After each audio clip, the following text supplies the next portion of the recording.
Only knowing I wanted the hair in this model to be blonde, I made use of split complementary colors of yellow and other muted tones to paint the rest of the model. For the skin, I mixed some bright pink as seen on the color wheel with the base skin color. This was applied in 2 thin coats for a smooth coverage.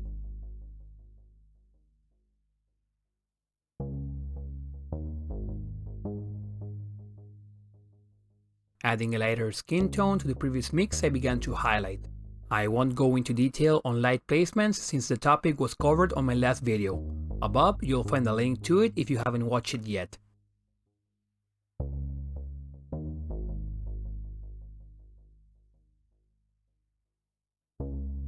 To better blend it all together, I went back to my first mix, by choosing more base skin tone this time.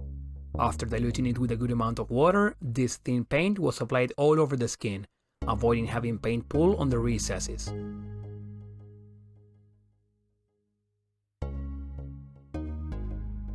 For the leather, I began with a base coat of saddle brown, washed it with a darker brown, and to highlight I used orange brown.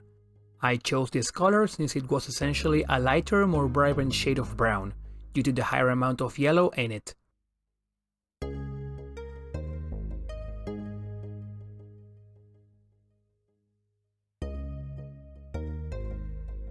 For highlights, I did a first pass all over those raised details, and after adding more orange brown to the mix, did another one, but just catching the top half of the rhombuses.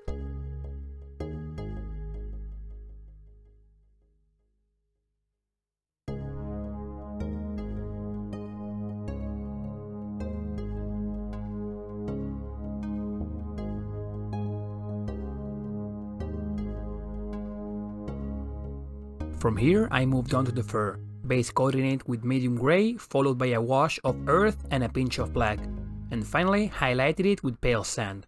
Just like with the brown on the leather, I chose white fur to keep the focus on the yellow, pink and blue, which are the higher value colors on the model.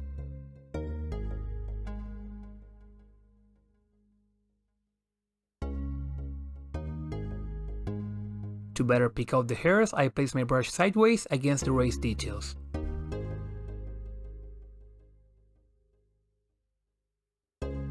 Next came the clothing.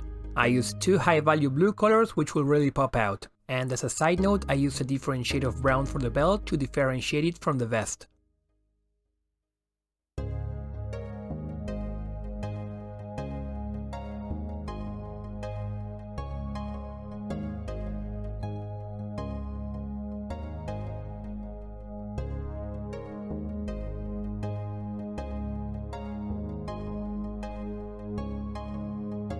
I ended up adding some touch-ups of turquoise to the blue on the upper folds just to have it stand out a bit more.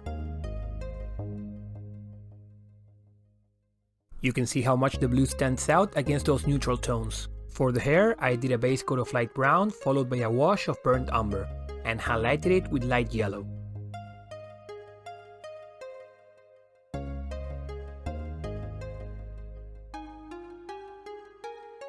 Placing my brush sideways, I pick out the hair strands after adding some light yellow to the base color.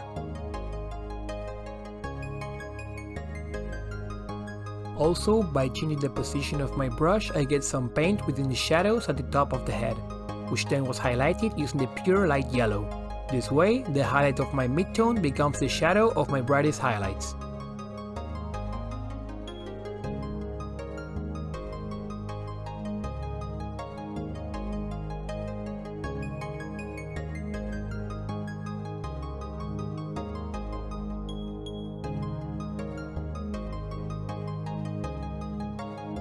After painting the final details, here's how the model looks. Let me know in the comments what you'd like to see me paint next.